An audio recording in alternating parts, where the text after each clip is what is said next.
Mes chers frères, mes chères sœurs, aujourd'hui nous allons aborder un sujet grave, douloureux, mais nécessaire à aborder. Il s'agit de ce qu'on a appelé les routes de la mort vers l'Europe et vers les États-Unis. Chaque année, des milliers de jeunes Africains quittent leur ville, village et leur famille avec l'espoir d'une seule chose, trouver une vie meilleure en Occident. Mais beaucoup ne reviendront jamais. Ils disparaissent dans le désert, se noient en Méditerranée ou tombent entre les mains de passeurs criminels qui n'ont qu'un seul but, les exploiter. C'est suite à ça que j'ai décidé d'aller faire des recherches afin de comprendre l'ampleur du fléau. Et pour cela, je vous ai réuni, on va dire, les conclusions de mes recherches à ce sujet. Déjà, pour commencer, selon l'Organisation internationale pour les migrations, donc l'OIM, plus de 63 000 migrants sont morts ou portés disparus depuis 2014. Je répète, plus de 63 000 migrants sont morts ou portés disparus depuis 2014. Aucune guerre en Afrique, à l'heure actuelle, ne fait autant de morts en si peu de temps. Si ce ne serait quelques guerres dont on connaît. Mais en si peu de temps, très peu de guerres font autant de morts sur le continent africain. Ces chiffres, je suis pas allé les chercher au hasard. Ils viennent du Missing Migrant Project, le MMP. Mais il faut préciser une chose, c'est que eux-mêmes admettent dans leurs statistiques ces chiffres sont des estimations minimales. Et ce qu'on peut dire par rapport à ces chiffres, ce chiffre de 63 000, c'est qu'en fait, il peut être multiplié par 2, par 3, par 4, voire par 5, voire plus dans ce contexte-là. Pourquoi? Parce que la réalité, elle est certainement beaucoup plus lourde. Car il y a beaucoup de morts qui ne sont jamais recensées. Notamment les personnes qui sont décédées dans le désert, que le sable recouvre tout simplement. À ce moment-là, il n'y a pas de secouristes, ni de caméramans, ni de, ni de statisticiens pour venir comptabiliser les morts à ce moment-là. La majorité des morts qui sont comptabilisés sont ceux qui ont fait naufrage. Une fois qu'on a sauvé quelques personnes, bon, on peut dire voilà, il y avait les témoignages peuvent nous dire voilà, il y avait telle personne dans le bateau. Ou lorsqu'on retrouve un bateau fantôme, on vous expliquera plus tard ce que c'est. On regarde le nombre de cadavres qu'il y a à l'intérieur et avec ça, on peut faire des stats. Mais tout ce qui est des personnes qui meurent dans le désert, on a très peu d'informations. Les personnes qui meurent dans les forêts caribéennes, on a très peu d'informations, ou plutôt dans les forêts mexicaines. On a très peu d'informations à ce sujet-là. Donc, on va commencer par une des routes les plus meurtrières, qui est la Méditerranée, le plus grand cimetière marin. La Méditerranée, comme j'ai dit, c'est la route la plus meurtrière au monde. Depuis 2014, l'OIM toujours recense 28 854 morts, ce que l'OIM a recensé du moins. Et pour vous illustrer un petit peu ces faits, je veux que vous compreniez en fait ce que ça peut représenter. Ce sont des familles entières qui sont détruites et je vais vous partager avec vous aujourd'hui une tragédie personnelle que j'ai vécue personnellement. Le 19 avril 2015, un bateau de pêche surchargé de migrants a chaviré au large de la Libye. Ce naufrage, en fait, ils ont fait appeler aussi aux gardes-côtes pour leur demander de leur apporter secours. Lorsque les secouristes sont arrivés, le bateau a chaviré, ce qui a causé jusqu'à 700 morts, selon le Haut Commissariat des Nations Unies pour les réfugiés. Ce jour-là, à titre personnel, j'ai perdu une vingtaine de proches et d'amis, une vingtaine de connaissances et d'amis proches ce jour-là. Ce jour-là, à titre personnel, j'étais comme un fantôme. C'est comme si à ce moment-là, mon âme avait quitté mon corps et que je errais sans but. Ce drame, il restera gravé en moi pour toujours. Et c'est aussi pour cela, pour rendre hommage à tous ceux qui sont tombés et qu'on a oubliés, qu'aujourd'hui j'ai décidé de prendre la parole à ce sujet-là. Ensuite, on a la route de l'Atlantique. C'est la route qui mène vers les Canaries pour atteindre les États-Unis. En 2024, l'ONG espagnole Caminando Frontera a recensé 9757 morts sur la route de l'Atlantique. Certains bateaux dérivent jusqu'au Brésil ou vers les Caraïbes et sont transformés en ce qu'on appelle des bateaux fantômes, remplis de cadavres et qui chavirent jusqu'à trouver une destination. C'est aujourd'hui aussi l'une des routes les plus dangereuses. Aussi, c'est une route souvent qui part soit du Sénégal, soit de la Mauritanie pour atteindre l'Europe et on va dire ceux qui sont à l'intérieur de ces bateaux de fortune se perdent et partent dans l'Atlantique. Ensuite, on a le désert du Sahara qu'on a nommé l'enfer silencieux parce que en fait, c'est la partie du voyage que les gens voient très peu. Le Sahara est tout aussi meurtrier, mais il est beaucoup moins visible. Depuis 2014, près de 2000 décès ont été documentés par l'OIM. Mais la réalité est bien pire, comme vous vous en doutez. Les migrants meurent de soif, de faim, de maladies et d'accidents de camions, mais aussi de violences, enlèvements, abandons, pillages. Certains témoignages racontent des scènes terribles, comme par exemple mélanger de l'eau avec de l'essence pour calmer la soif. Ensuite, on a le Darien Gap, qui est la jungle de la mort.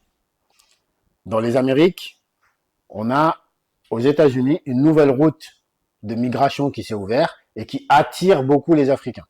C'est la jungle du Darien Gap, entre la Colombie et le Panama. En 2023, 60 morts ont été recensés, mais on sait que ce chiffre est énormément sous-estimé. C'est juste ceux qui ont pu être recensés. Ici, les dangers ne sont pas seulement naturels dans cette jungle. Traverser des rivières, se faire mordre par un serpent, les différentes maladies qu'on peut attraper sur le chemin, mais aussi on a des drames humains, ou plutôt criminels, des gangs criminels, des VOL, du trafic, de la violence, de l'exploitation et de l'extorsion. Mais même ceux qui survivent à ces routes ne trouvent pas forcément la vie qu'ils espéraient. Et c'est ce qui est tout aussi dramatique. Une fois arrivé, on peut dire que pour beaucoup, c'est la désillusion. Beaucoup pensent qu'une fois arrivé en Europe ou aux États-Unis, la souffrance est terminée. Mais la réalité, elle est bien différente. Sans papier, ils deviennent juste invisibles, sans droit à quoi que ce soit, vu qu'ils sont en situation irrégulière, et sans même le droit de travailler. Ce pourquoi ils ont pris la route. Travailler, gagner leur pain et avoir une meilleure vie. Ils se trouvent privés de ce droit-là, car en situation irrégulière. Beaucoup finissent dans les rues, dans la rue, dormant sous des ponts, que ce soit à Paris, à Bruxelles, à Londres, à New York. Certains finissent dans la mendicité, à fouiller les poubelles. D'autres acceptent des travaux illégaux et dangereux, travail au noir, non, non officiels, avec des risques énormes, exploités, sous-payés. Les femmes sont particulièrement exposées à ce fléau, notamment sur la route, subissant des exploitations sexuelles, des violences et des agressions. Et du chantage aussi, surtout. Les migrants deviennent des proies faciles pour les réseaux criminels tout au long de leur trajet, et ce, même après leur arrivée. Pourtant, avec l'argent dépensé pour ces voyages, d'autres chemins existent. Et il est temps pour nous de réfléchir à d'autres chemins pour nous-mêmes nous bâtir un avenir meilleur. Cela peut se faire sans pour autant risquer sa vie autant de fois avant d'y arriver.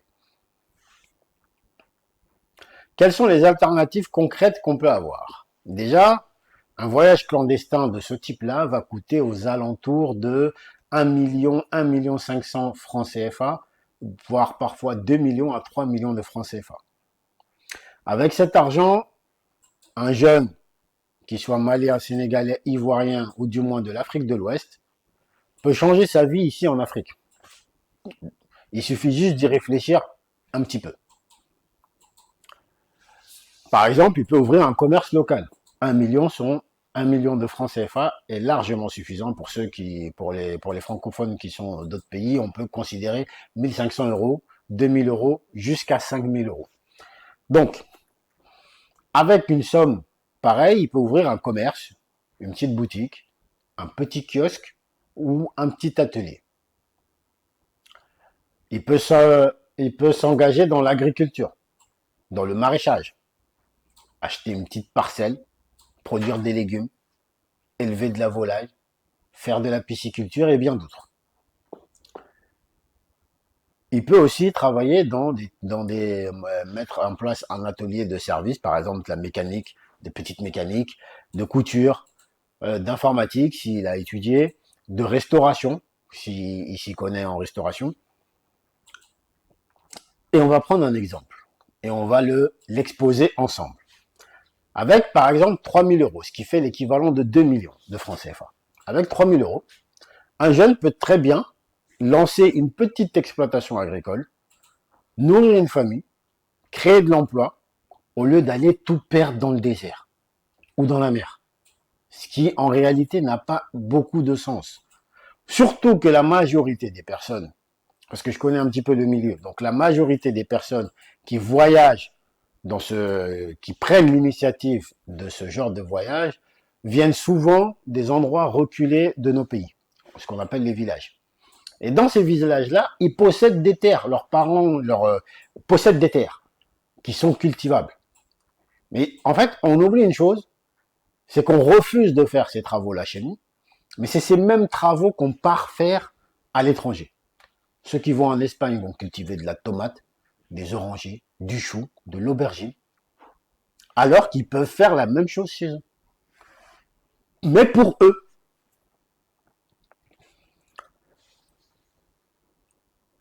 De plus, il est important de noter que, par exemple, je vous ai parlé de l'agriculture qu'on fait chez nous, qu'on peut faire chez nous, qu'on part faire chez eux, mais c'est pas que ça.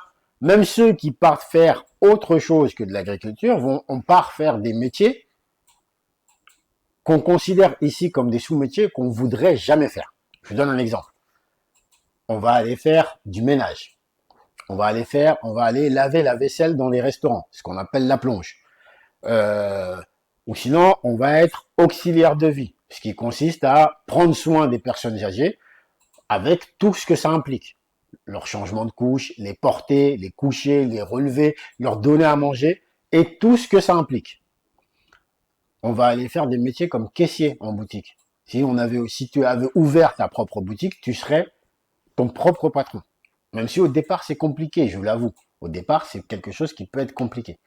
Etc., etc., etc., etc. C'est ce genre de métier qu'on court à aller faire à l'étranger et qu'on refuse de faire chez nous. Ce qui est un tant soit peu paradoxal. Et comme je vous ai dit, toutes ces choses, on peut les faire chez nous sans aller risquer nos vies dans le désert et dans la Méditerranée et dans l'océan Atlantique. Et ni dans la forêt mexicaine ou dans la forêt, enfin dans la forêt au Panama et ainsi de suite. Donc, le message que j'ai à porter, c'est commençons chez nous en apprenant un métier et en essayant essayer de l'exploiter avant de s'engager sur ce genre de route de la mort.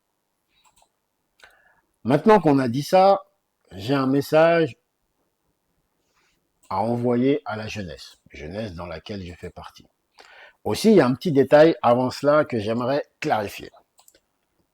Beaucoup vont me dire, oui, mais toi tu parles, mais toi aussi tu es de la diaspora, t'as déjà, en quelque sorte, t'es déjà bien. En fait, ce qu'il faut savoir, c'est que les réalités ne sont pas les mêmes.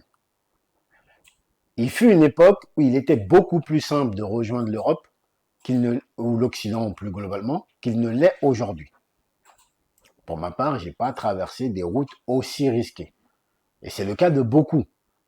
Et il existe des moyens de rejoindre ces pays-là sans pour autant passer par ces canaux extrêmement risqués. Et encore une fois, ce qui complique les voyages vers l'Occident et vers ces pays-là, encore une fois, c'est la corruption endémique qui existe dans nos pays, qui fait que ça coûte extrêmement cher de demander un visa.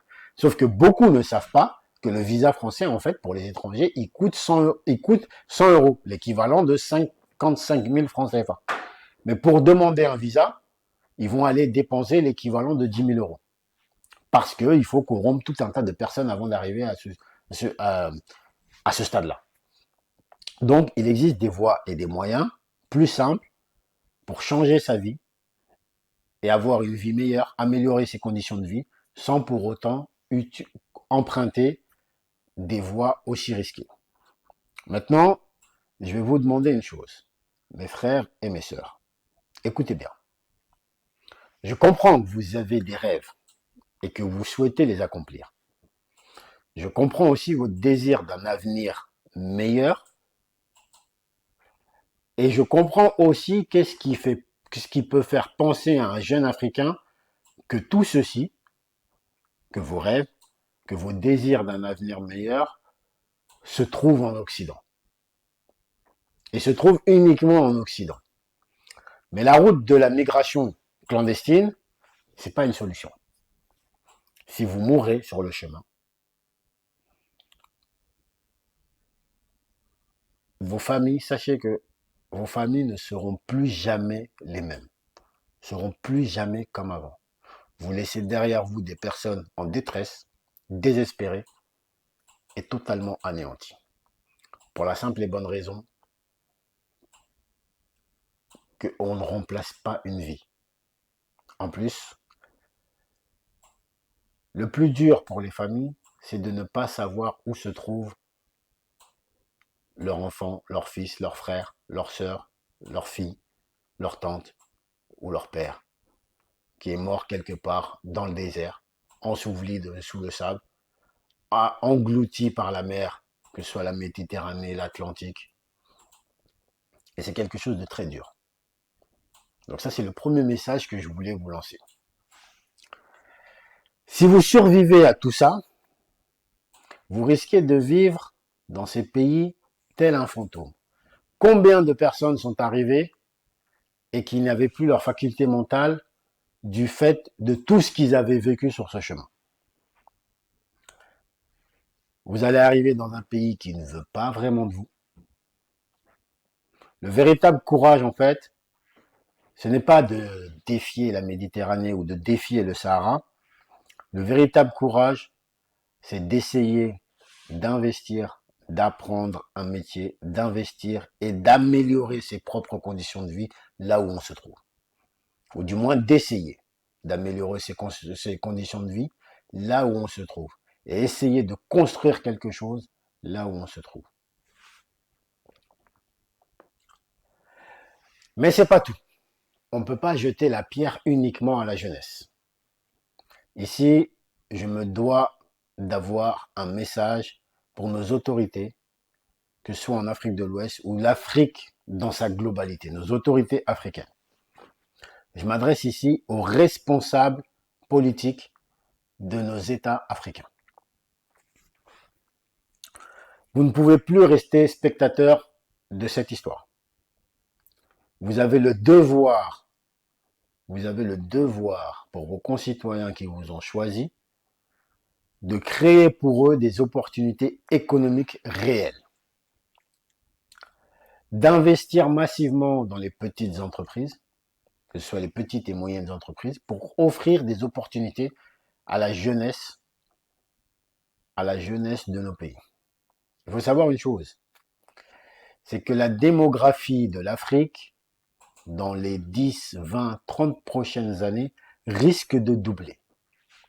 Car nous sommes un continent qui est jeune, enfin, qui contient en majorité des jeunes. Ces populations qui vont arriver, il leur faut des opportunités. Il faut les nourrir. Donc si la population d'ici 10, 20, 30 ans est amenée à doubler et que rien n'est fait pour anticiper cela, nous allons continuer à aller mourir sur la Méditerranée, on va continuer à aller mourir dans le désert du Sahara, on va continuer à aller mourir dans l'Atlantique et on va continuer à aller mourir dans les forêts mexicaines et du Panama. Donc, vous avez le devoir de garantir, la sécurité alimentaire de nos pays, qui risque de doubler, comme je vous l'ai dit, dans les années à venir. Et vous avez aussi à votre charge d'offrir des opportunités de travail et des opportunités de création d'entreprises en facilitant la création d'entreprises dans nos pays. C'est aussi simple que ça. Autre chose qui est demandée à nos autorités africaines, c'est de renforcer la protection contre les réseaux de passeurs qui sont rien d'autre que des passeurs criminels. Parce qu'on ne peut pas dire autre chose. Ce sont ces personnes qu'on appelle ici des coxers. Il faut renforcer la protection contre ces personnes, serrer les taux contre ces personnes et surtout durcir de façon drastique les sanctions contre ce type de réseau. Lorsqu'on attrape une personne soupçonnée de faire ce genre de trafic, il doit être montré pour l'exemple. Parce que on ne doit plus tolérer ce genre de comportement. Car ces passeurs ne sont pas seulement des trafiquants d'êtres humains, ils sont coupables et responsables de milliers de morts sur notre continent. Ils sont responsables aussi d'esclavage moderne, de VOL, d'exploitation sexuelle, de pillage et de vente humaine comme au temps de la traite. Et oui, au XXIe siècle, certains migrants sont encore vendus dans des marchés aux esclaves. On l'a tous vu en Libye. Donc il est temps d'agir. Nos autorités de l'ensemble des 54 pays africains, il est temps d'agir contre ce fléau. Pour finir, je me devais aussi, après avoir envoyé un message à la jeunesse et un message aux autorités, il est important aussi d'envoyer un message à la diaspora africaine. Mes frères et sœurs de la diaspora, on doit avoir le courage de regarder la vérité en face. Nous portons aussi une grande responsabilité dans ce fléau. Pour la simple et bonne raison, je vais vous donner quelques exemples. Quand on rentre au pays pour les vacances, combien parmi nous donnent aux jeunes une image trompeuse de la vie en Occident? Nous dépensons dans des restaurants sans compter, nous affichons un luxe qui n'est pas le nôtre, qui est juste une façade, on exhibe une vie que nous ne vivons pas vraiment. Nous savons tous que derrière cette façade de vie luxueuse se cache une toute autre réalité. Je ne rentrerai pas dans tous les détails, mais cette réalité cache des crédits, des factures, des travaux précaires, la sollicitude, les problèmes, ainsi de suite et ainsi de suite. En jouant ce rôle, on fait naître chez les jeunes une envie dangereuse, un désir aveugle de partir coûte que coûte. Ils voient cette injustice et ils voient les inégalités qu'on a entre nous. Et ils se disent, bah oui, bah moi aussi, je veux cette vie-là, qui en vrai est irréelle. Mais ce qu'ils voient, c'est juste un miroir déformant. Et ce miroir, c'est nous qui leur avons exposé et auquel ils font face. Mais pour ça, j'ai une phrase à dire, c'est que l'œil ne voit pas le ventre vide derrière les habits de fête. On voit beaucoup de gens venir ici et dépenser sans compter,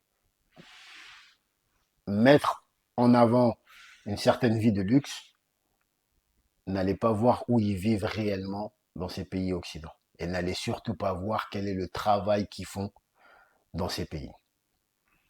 Ensuite, pour revenir à ça, en fait, je ne dis pas que c'est un mal de venir profiter de ses vacances. On a tous le droit de venir se reposer et profiter des vacances au pays.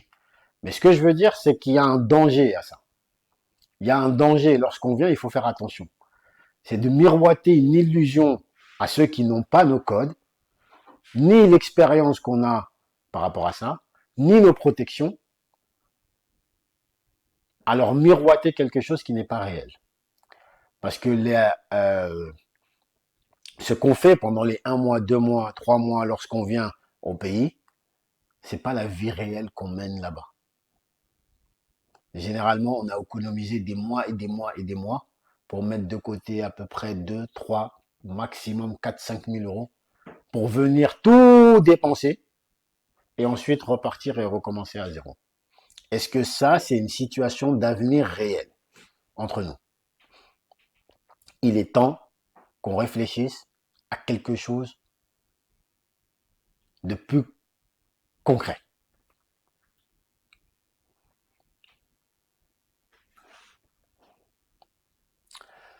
C'est pour ça, mes frères et sœurs, soyons responsables.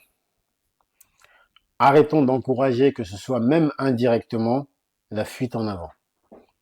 Arrêtons de nous faire passer pour ce que nous ne sommes pas.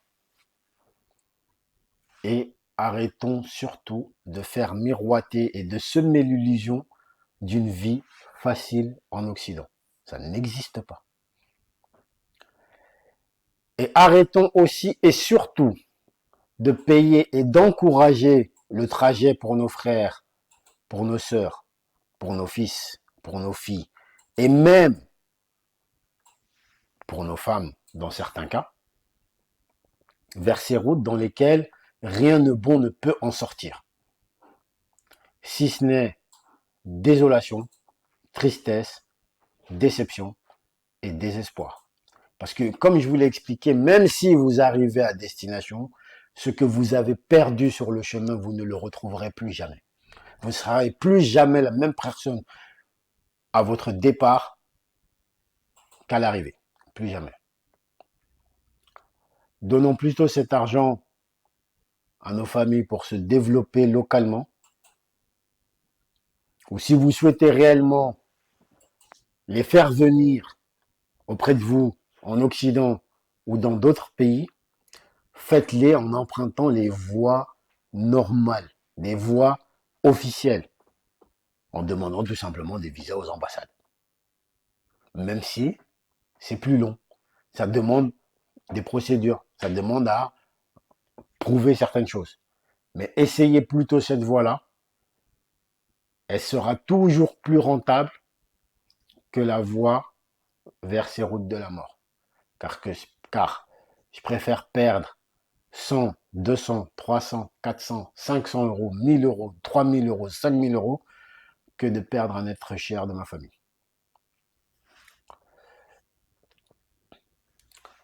Pourquoi? Car chaque illusion que nous créons peut se transformer en un départ. Et c'est ça que nous devons retenir. Et parfois en une mort, dans le désert, dans la Méditerranée ou dans les rues glacées de Paris. Parce que tout n'est pas le fait d'arriver. Une fois arrivé, il faut avoir des gens sur place qui sont capables de vous prendre en charge. Et ça, c'est pas toujours le cas. Comme j'ai dit, beaucoup finissent à dormir sous des ponts. On doit avoir le courage aussi de dire la vérité à nos jeunes. Oui, l'Occident offre des opportunités, c'est vrai. Mais il offre aussi des difficultés, de la solitude, parfois de l'humiliation, du racisme aussi, ça peut arriver, et de la précarité. Et ceux qui y réussissent le font souvent au prix de sacrifices que vous ignorez. Des sacrifices qui sont énormes, invisibles à ceux qui les regardent de loin. Si tu caches ta cicatrice, ne sois pas surpris que ton frère cherche à se blesser pour avoir la même marque que toi. La diaspora doit devenir un rempart contre cette illusion et non un carburant pour le mirage. Parce qu'aujourd'hui, nous ne sommes pas de simples spectateurs. Nous sommes aussi des acteurs de cette tragédie. Et parfois, malheureusement, malgré nous. Les routes de la mort ne sont pas seulement tracées par les passeurs et les frontières. Elles sont aussi alimentées par nos comportements, nos illusions et nos silences. Ces routes de la mort sont une tragédie pour notre jeunesse et pour l'Afrique tout entière. Elles ne mènent pas au bonheur, mais à la souffrance et à l'exploitation et à la mort. Mais une autre voie est possible. Une autre voie est toujours possible. Celle de l'investissement local, du travail collectif, de l'innovation, de la remise en question de nos propres pratiques. Nos jeunes sont l'avenir de nos pays, sont l'avenir de l'Afrique. Elle ne doit pas être une génération sacrifiée dans le désert ou les mers. Le véritable courage n'est pas de partir pour mourir loin de chez soi, mais de rester, de bâtir et de donner à l'Afrique son avenir bâti par ses fils. Je vais conclure cette émission sur cela. Que Dieu bénisse le Mali, que Dieu bénisse l'AES, que Dieu bénisse l'Afrique libre et digne. Je vous dis à la prochaine pour une nouvelle émission Base Décrypte, l'actualité africaine décryptée avec Base. Sur ce, à la prochaine. Assalamu alaikum.